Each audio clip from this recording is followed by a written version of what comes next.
l'intendant de sa maison. Remplis de vivres les sacs de ces gens, autant qu'ils en pourront porter, et mets l'argent de chacun à l'entrée de son sac. Tu mettras aussi ma coupe, la coupe d'argent, à l'entrée du sac du plus jeune, avec l'argent de son blé. » L'intendant fit ce que Joseph lui avait ordonné. Le matin, dès qu'il fit le jour, on renvoie ces gens avec leurs ânes. Ils étaient sortis de la ville et ils n'en étaient guère éloignés. Lorsque Joseph dit à son intendant, « Lève-toi, poursuis ces gens, et quand tu les auras atteints, tu leur diras, « Pourquoi avez-vous rendu le mal pour le bien? N'avez-vous pas la coupe dans laquelle boit mon Seigneur et dont il se sert pour deviner? Vous avez mal agi ainsi. » Ok, c'est bon. Donc, on va paraphraser. Je pense que la plupart d'entre vous avaient déjà lu ça. Je vous amène à le lire encore. Amen. Mais comme on n'a pas beaucoup de temps, on va juste essayer d'expliquer rapidement. Avant d'arriver à Joseph, on avait vu la dernière fois qu'il y avait ce Joseph-là. Avant d'arriver, Joseph qui est ici en train de piéger des gens. Amen. Vous comprenez? Joseph, c'est un homme de Dieu. Amen. Mais un homme de Dieu qui piège quelqu'un. Hey. Si le pasteur te dit quelque chose qui est difficile, même s'il connaît la réponse, ce n'est pas grave, fais-le. Tu ne sais pas pourquoi il te le dit. Amen. Donc Joseph, qui est un homme de Dieu, il piège ses propres frères. Amen. C'est quoi que vous cherchez sur le verset? Oui, c'est ça. Mais avant d'arriver ici, il faut comprendre qu'il a passé des épreuves. Et les épreuves qu'il a passées lui a appris à faire des petits pièges pour savoir si quelqu'un est honnête ou quelqu'un est malhonnête. Et une des épreuves qu'il a passées, c'est qu'il était en prison depuis longtemps. La Bible ne nous dit pas combien de temps il a fait en prison, dans la prison de Pharaon. Mais la Bible nous dit qu'après qu'il ait raconté les rêves de l'échanson et du panetier, et que les rêves sont arrivés exactement, il a attendu encore 2 ans. 2 ans. Donc peut-être Dieu t'a dit que ta promesse est bientôt. Mais ça retarde encore de 2 années. Dieu est au courant de cela. Amen. Et Joseph attend 2 ans. Finalement, il sort de là. Et puis, on voit comment Pharaon fait de lui le premier en Égypte, juste derrière lui, parce que l'honneur. Mais celui qui commandait vraiment en Égypte, c'était Joseph. Donc, Dieu l'a béni. Comme on dit, Dieu va te bénir, Dieu va te bénir. Tout le monde chantait ça. Alléluia. Il guérit les malades. C'est ça. Donc, Genèse 42. Maintenant, Joseph est béni en Égypte.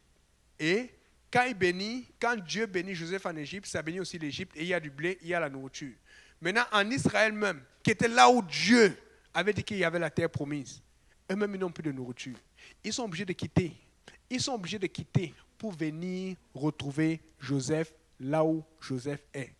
Donc, Jacob dit à ses enfants, mais j'ai entendu qu'il y a du blé en Égypte. Allons en Égypte, allez acheter du blé. Mais il ne savait pas que son fils était là-bas. Amen. Si Dieu te dit, va là-bas, va là où Dieu te dit. Ceux qui t'ont critiqué, ils vont te suivre après, s'ils veulent la main de Dieu. Amen. Parce que moi, je vais aller là où il y a la main de Dieu. Je viens quelque part. Là, maintenant, résumé, le Genèse 43, maintenant, Judas, il convainc son père Jacob. Parce qu'il faut comprendre que Jacob avait déjà perdu Joseph, qui n'était pas mort, mais il pensait que Joseph était mort. Et donc, il fallait amener Benjamin, parce qu'on avait lu, Joseph les avait piégés, et puis il avait gardé Siméon. Et puis, Judas est comme ça.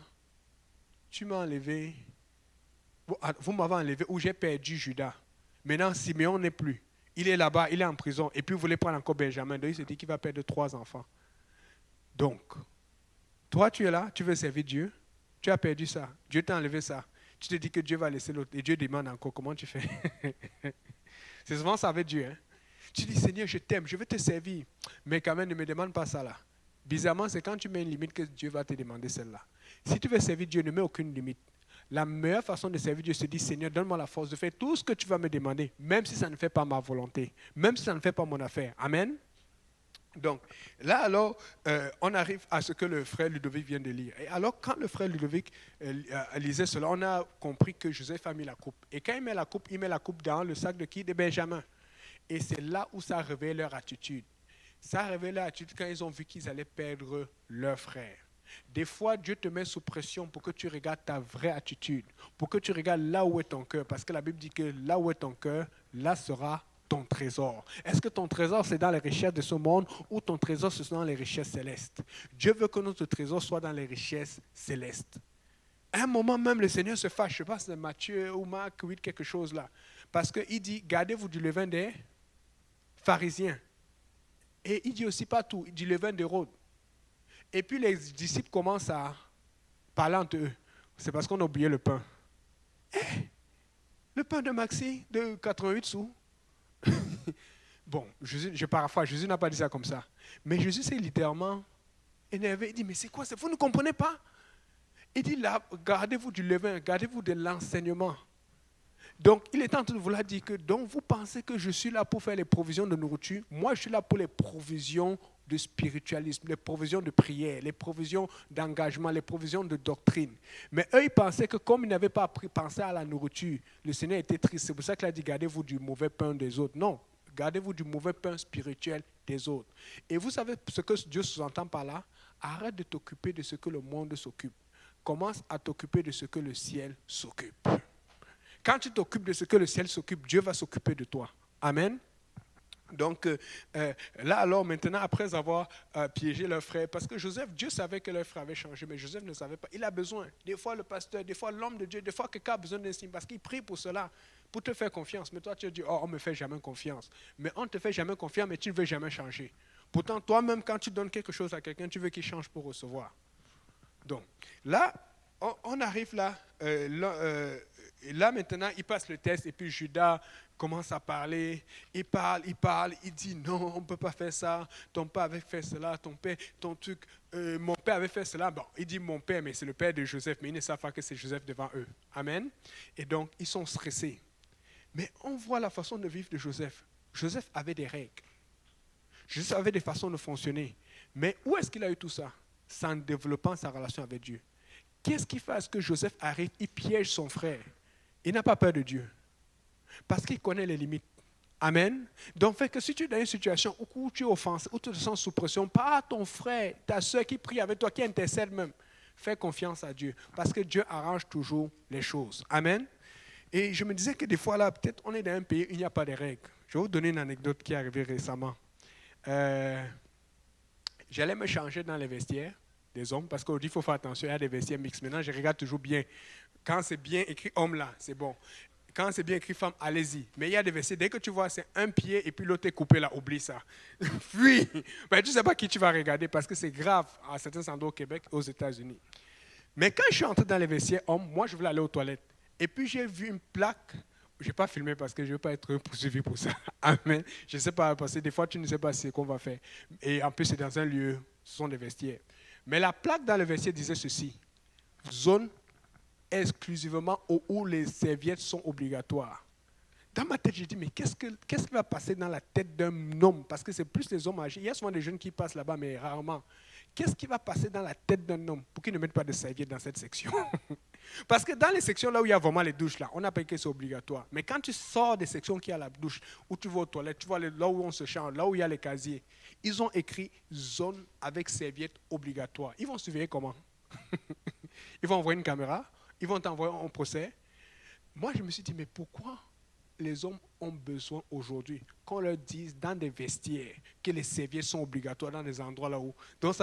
Donc j'ai compris que ça sous-entend qu'il y a souvent des gens qui vont marcher. Vous voyez dans quel monde nous sommes? Ici au Québec. Hey! Et c'est pour ça que Dieu nous donne des règles. Parce que des fois, si Dieu ne te donne pas des règles, tu vas faire des choses en pensant que c'est correct. Donc juste pour te rappeler que ce n'est pas correct, il va te dire ne fais pas ça.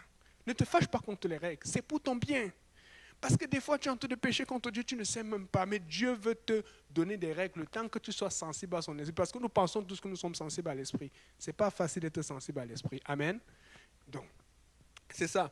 Et puis, vous savez, nous devons élever nos standards. Amen. Nous devons élever nos standards. Parce que si on n'élève pas, ça ne va pas marcher. Je ne sais pas, dernièrement... J'ai tellement déneigé que maintenant je vois le spiritualisme même dans la neige. Je priais l'autre jour, j'étais tellement fatigué. Je vous dis, j'ai tellement déneigé. D'habitude, quand tu déneiges, tu es quand même frais, ton corps reste frais. J'avais tellement déneigé que quand je suis allé me changer, d'habitude, quand je déneige pour aller au travail, avant j'enlève les choses et tout, je ne change pas de chemin, c'est correct. Je me suis lavé et tout, c'est rapide. Mais j'avais tellement, je me sentais mal, je suis allé, j'ai vu que je transpirais, j'étais mouillé partout. J'ai dit, mince, il fait moins de 10, tu es mouillé. J'ai dit, mais c'est quoi ce pays? C'est quoi ce pays? Donc, fait que j'ai commencé à dire, c'est ça. C'est comme ça qu'on doit faire. Et ça faisait du sens. C'est comme ça qu'on doit faire dans l'église. Quand il y a la neige, tu enlèves. Parce que si tu marches dans la neige, tu vas tomber. Et la neige, c'est le mauvais levain. Donc, le monde rentre dans l'église, tu enlèves, tu pelletes, sors. Tu pelletes, tu sors. Parce que c'est ça le combat que nous avons. Vous savez comment le monde entre dans l'église? C'est moi, c'est vous. Il y a toutes des choses qu'on voit dehors. Parce que le diable sait que s'il rentre, on va le chasser directement. Pour rentrer, il va rentrer par toi, par moi, avec des mentalités, avec des façons de faire. Et maintenant, on vient dans la maison de Dieu et Dieu fait sentir sa présence, on l'adore et sa présence fait qu'il pèle, on déneige, on enlève. Quand on sort, on est bien. Après, on va encore rechercher les poumons, on revient, mais au fur et à mesure, on grandit. Amen. C'est ça. Donc, nous devons être sensibles au Seigneur, à l'Esprit du Seigneur. Mais en attendant d'être très sensible, vous savez ce qu'il faut faire? Il faut obéir aux règles. Il faut obéir aux règles. Amen. Donc, je continue à paraphraser rapidement. Frère Ludovic, est-ce que tu peux lire 1 Thessaloniciens 5, verset 19?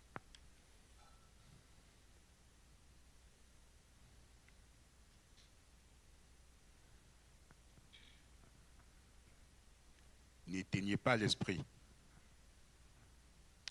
N'éteignez pas l'esprit. Parce que souvent, c'est ça. D'abord, comment? La meilleure façon, on dit que le feu, l'eau, c'est le symbole du baptême dans l'église. Amen.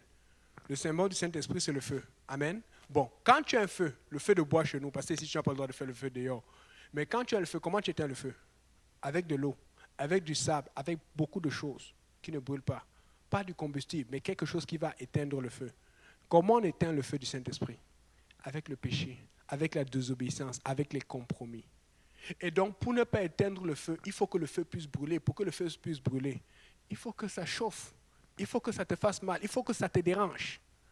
Il faut que tu sois embêté. Il faut qu'il y ait beaucoup de règles. Mais il faut que tu sois aussi très sensible au Seigneur Jésus. Et vous savez que ça... En fait, c'est pour ça que je dis qu'il faut élever notre standard. Parce que quand tu élèves les standards, vous savez ce que ça fait? Ça te pousse à faire tellement bien qu'on se dise que tu exagères. Alors, toi, tu penses que tu es trop saint. Tu es comment? Tu es arrivé où? La semaine passée, j'ai raconté ça à certaines personnes récemment, mais je vais vous raconter. La semaine passée, je suis allé jouer au soccer avec des amis libanais. On joue souvent, on s'entend très bien. On est tellement proches que des fois, une fois, ils m'avaient déjà invité à leur tournoi des Libanais. Ce sont des gens que, avant de commencer le soccer, il y a plusieurs qui sont des musulmans pratiquants. Ils se mettent à genoux comme ça, là. Ils n'ont pas peur. Ils commencent Allah, ils font leur prière. Ils mettent la tête au sol. Ils sont très, très, très spirituels, mais ils sont anti-terroristes, anti ces choses, mais ils sont les gens qui aiment la paix. Ils disent, oh mon frère, on s'appelle frère. Donc, mais le problème, c'est que comme ils savent que moi, je suis pasteur et tout, là, c'est un de mes amis avec qui je travaillais avant, dans mon ancien travail, quand il y a un problème et qu'on se discute, parce qu'il y en a qui sont tricheurs, il y en a qui sont honnêtes, des fois on va dire, Yannick, c'est quoi le score? Parce qu'ils savent que moi, je suis sérieux, moi j'ai peur de mon Dieu. Amen. Ils vont dire, c'est quoi le score? Et je donne le score. Si on ne connaît pas, je ne connais pas. Mais là, ce qui est arrivé, c'est que la dernière fois, là, on jouait, je n'avais pas à jouer depuis, et puis je voulais gagner aussi. Des fois, c'est chaud, le match est chaud, tu veux garder la forme. Et ils ont l'habitude, quand le ballon passe, ça m'énerve. Surtout quand tu es sur le point d'aller marquer, le ballon passe, s'il a l'occasion, il va prendre la main, il va tirer le ballon, ça va faire faute. Et comme il n'y a pas le carton rouge, on va juste arrêter le ballon, on va recommencer, ça laisse le temps à tout le monde de revenir, il faut recommencer à zéro. Ça m'énerve. Mais cette fois-là, le ballon m'a dépassé, je ne sais pas, il y a un truc que j'ai évité, je ne sais pas pourquoi, mais par réflexe, j'ai aussi touché le ballon. Vous savez ce qu'ils ont fait quand j'ai touché le ballon? Tout le monde a arrêté le match. Parce que je ne fais jamais cela. J'étais tellement exténué, je ne sais pas je ne sais pas ce qui m'a appris. J'ai aussi arrêté le ballon, j'ai dit non, je ne voulais pas. Et quand j'ai arrêté, tout le monde, même mes gens de mon équipe avec qui je joue, parce que des fois on change d'équipe et tout, ils étaient dépassés, ils disent Yannick, qu'est-ce qui s'est passé? Qu'est-ce qui s'est passé? Tout le monde. Et il y a un autre gars là a dit non, il faut lui donner 2 minutes. D'habitude on ne donne pas 2 minutes, on arrête le ballon et puis on donne à celui qui était avec. Tout le monde était d'accord, j'ai dû négocier. Parce que quand tu as des standards hauts, dès que tu fais quelque chose qui est bon, on se dit mais qu'est-ce qui se passe avec lui? Et les standards hauts te protègent parce que dès qu'il y a un truc comme ça, là, ça t'alarme, ça dit que fais attention. Si tu vas plus bas, tu vas tomber. Mais ce que les gens veulent, c'est de rester à la limite. Comme le pasteur dit souvent, tu vois le garde-fou, tu restes proche du garde-fou. Tu dois rester loin du garde-fou. Amen. Donc les règles, quand tu vois les règles, essaie même d'être au-delà des règles. Et tu es sûr que plus tu es au-delà des règles, plus tu es proche de Dieu. Mais si tu es en dessous des règles, plus tu es loin de Dieu. Amen. C'est comme ça que ça fonctionne dans l'église. Pour que quand le diable va faire une attaque, toi tu sais qu'il y a la veillée de prière vendredi prochain, mais le temps qu'il y a la veillée, qu'est-ce que tu vas faire demain, après-demain? Tu vas pécher tous ces jours avant d'aller à la veillée de prière? Non. Tu gardes tes règles pour te rapprocher de Dieu. Est-ce que ce n'est pas logique? Amen. Ce n'est pas logique. Et puis même pour me justifier, j'ai dit, mais c'est vous qui m'avez contaminé. Et puis, je me suis dit, Seigneur, pardonne-moi, je ne veux plus faire cela. Qui va dire, comment tu vas expliquer que toucher le ballon, c'est péché, puisque tout le monde le fait? Mais c'est parce que tu as des règles. Tu ne fais pas ce qui est facile. Tu ne triches pas. Tu gardes ton cardio, tu cours, tu fais tout ce qu'il y a à faire. Tu ne triches pas, même si tu perds le match. Mais juste une seule fois que j'ai fait quelque chose que je ne fais jamais, tout le monde l'a remarqué. Mais ça veut dire que les gens aussi sont en estime. Et ce n'est pas pour rien, quand il y a un problème de score, c'est à toi qu'on demande. Parce qu'à force de rester avec toi, on t'observe et ça te donne de l'honneur et ça te donne de l'avance. Mais nous tous, nous devons être honorés. Vous me dites que vous n'êtes pas honorés, vous mentez. Nous tous, nous devons être en avant. On dit, ah, c'est lui là, c'est elle là, c'est la sœur. Yeah, vous savez, tu fais comme si tu n'écoutes même pas. Alors que, c'est moi. Amen. C'est ça. Mais si tu veux cet honneur, il y a une façon de gagner l'honneur sans la tricherie, en élevant tes standards. Regarde ton voisin, tu dis, élève tes standards. Amen. Donc, là maintenant, on va donc lire ce Marc 8, 15 dont je parlais tout à l'heure. Marc 8, verset 15, est-ce qu'on peut le lire?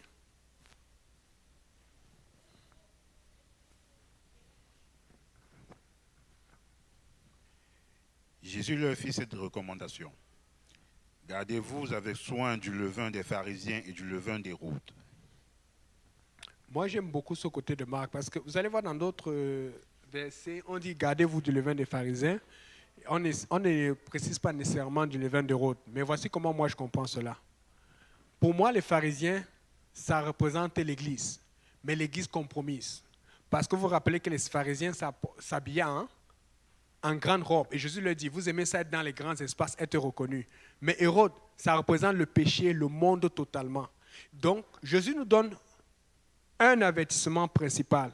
Garde-toi des pharisiens, de l'église corrompue, de l'église qui ne prêche pas toute la vérité, parce que tu vas voir qu'éventuellement, qu'ils ne sont pas trucs. Même, je n'ai pas dit que les gens ne pêchent pas chez nous, mais tu peux voir que quand ils pêchent, on va dire que ça, c'est le péché. On ne triche pas, on n'est pas là pour te dire que non, c'est comme ça, c'est... Non, Jésus a dit, garde-toi du levain des pharisiens, donc du levain de l'église corrompue, et du levain d'Hérode, et du levain du monde. Évite les deux, et tu vas y arriver. Mais qu'est-ce qu'on a dit tout à l'heure? Le diable aime rentrer avec la neige. Il aime la neige, tu déneiges. Il met la neige, tu déneiges.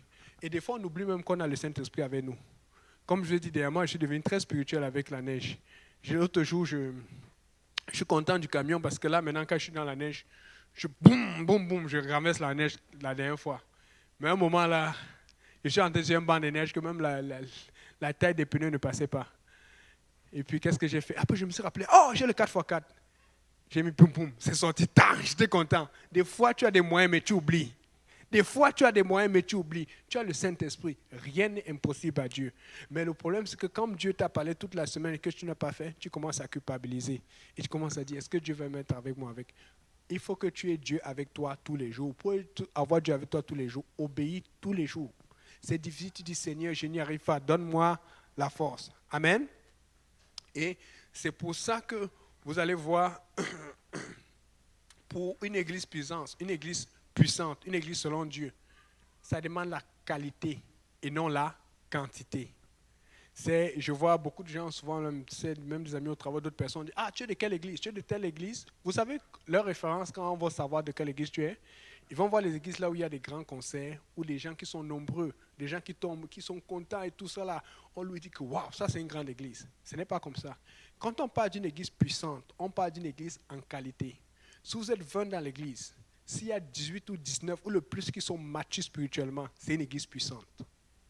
C'est pour ça que dans un concert, peut-être la personne qui chante, peut-être que la personne qui parle même, elle a une vie de prière, même si elle n'est pas baptisée au nom de Jésus. Parce que quand tu as une vie de prière, ça peut quand même t'aider dans ce monde. Parce que connaître le nom de Jésus te donne déjà la puissance.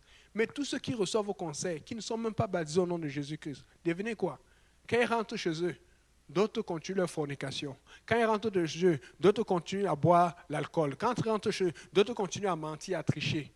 Ce n'est pas ça la puissance. La puissance, c'est que quand tu sors du service, tu vas prier. Quand tu sors du service, tu vas jeûner. Quand tu sors du service ou quand tu es dans le service, tu prends un engagement. Et donc, quand le diable arrive là-dedans, il voit ce potentiel. Là, il a peur.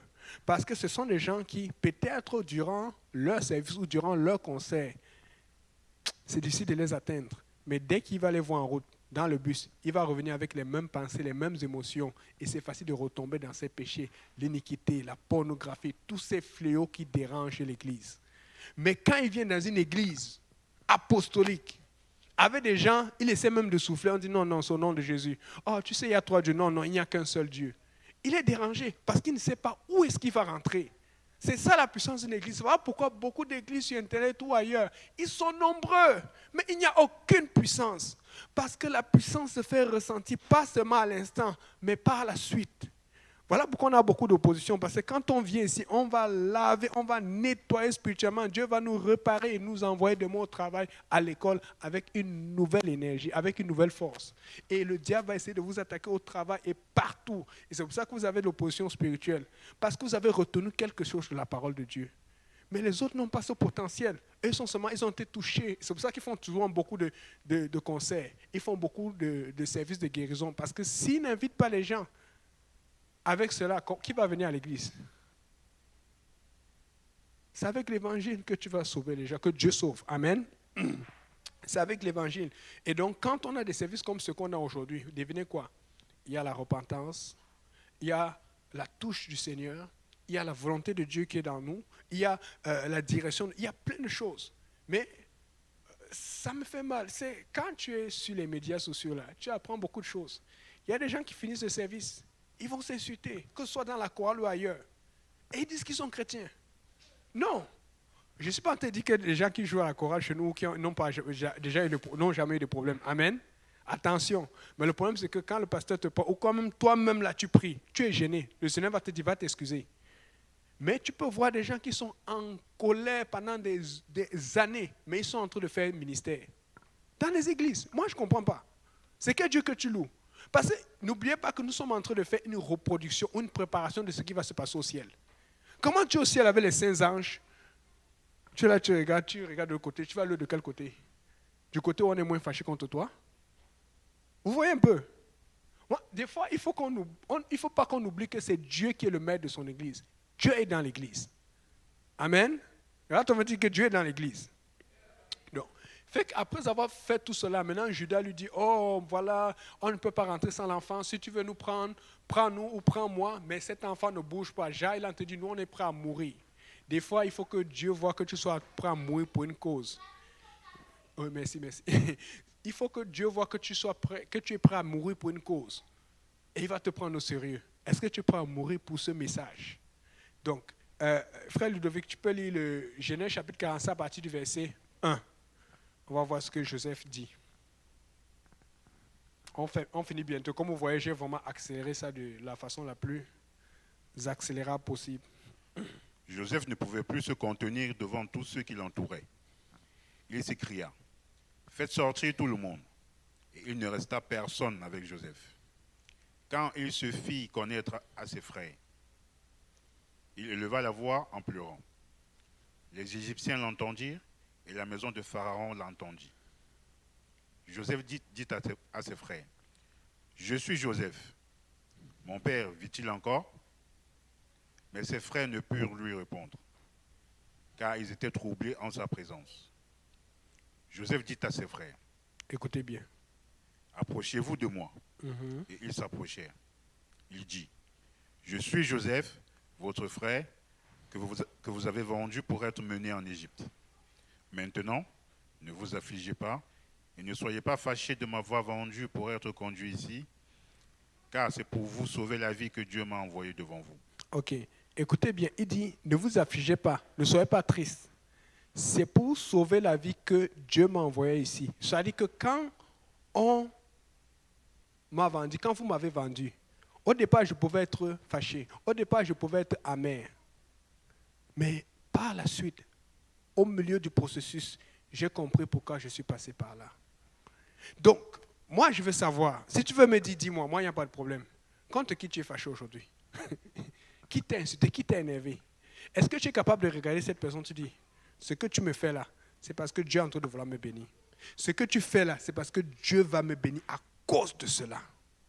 Parce que la Bible dit que tout concourt au bien de ceux qui aiment Dieu. Pourquoi on ne veut pas juste voir le bon côté, comme le pasteur Saint-Pierre a dit la dernière fois? Pourquoi on ne peut pas juste voir le bon côté des choses? Amen. Tout concourt au bien. Il regarde ses frères, des gens qui l'ont vendu, même avant même de le vendre, on voulait le tuer. Mais c'est parce qu'ils ont eu pitié de lui. Donc ça veut dire que peut-être quelqu'un veut te tuer ici. Ça veut dire que quelqu'un te déteste. Ça veut dire que quelqu'un a peut-être la rancune contre toi.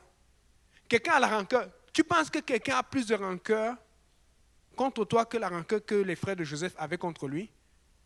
Alors si quelqu'un a plus de rancœur que cela, pardonne ton frère. Tu dis, Seigneur, donne-moi la force d'aimer ce frère.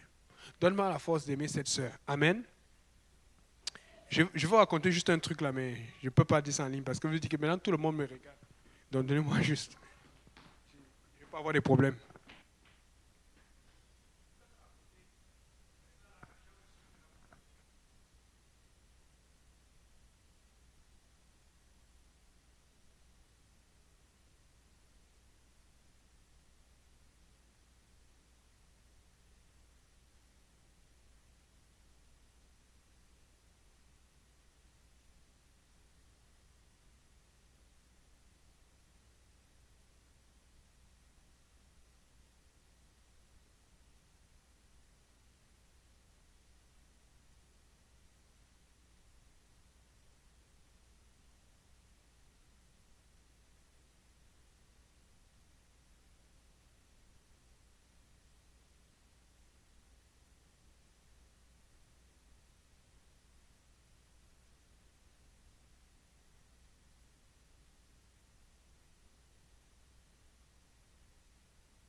Et si vous suivez la suite de l'histoire, c'est Joseph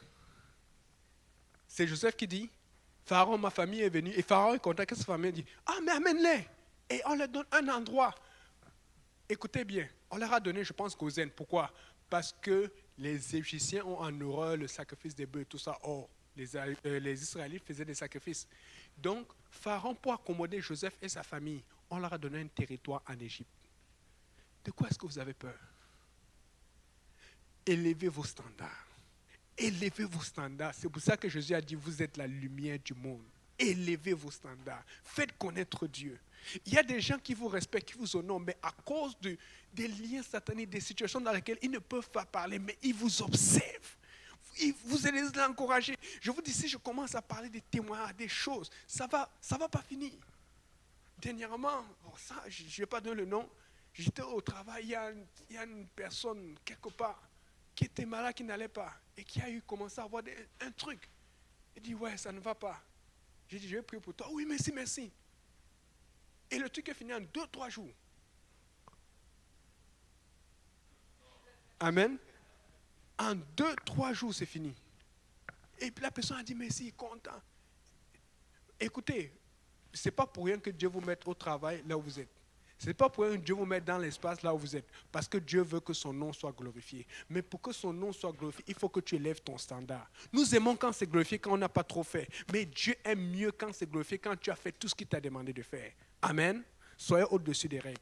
Bon, pasteur Simplice, si tu peux venir pour conclure, pardon, parce qu'on ne veut pas que les gens soient bloqués encore par la neige et que le Seigneur me dit, frère Yannick, laisse aller mon peuple. Je pas. Amen. Est-ce qu'on peut se lever? Amen, amen, amen. Gloire soit rendue au Seigneur. Amen. En fait, c'est la vidéo que le pasteur Yannick avait demandé la fois dernière. On n'a pas pu, mais maintenant on a réussi. On a tout fait pour trouver un logiciel qui est capable de le télécharger et puis bon, le faire projeter. Et c'est ça. Je ne sais pas si le son, la technique. Est-ce qu'on peut avoir le son? Non, hein?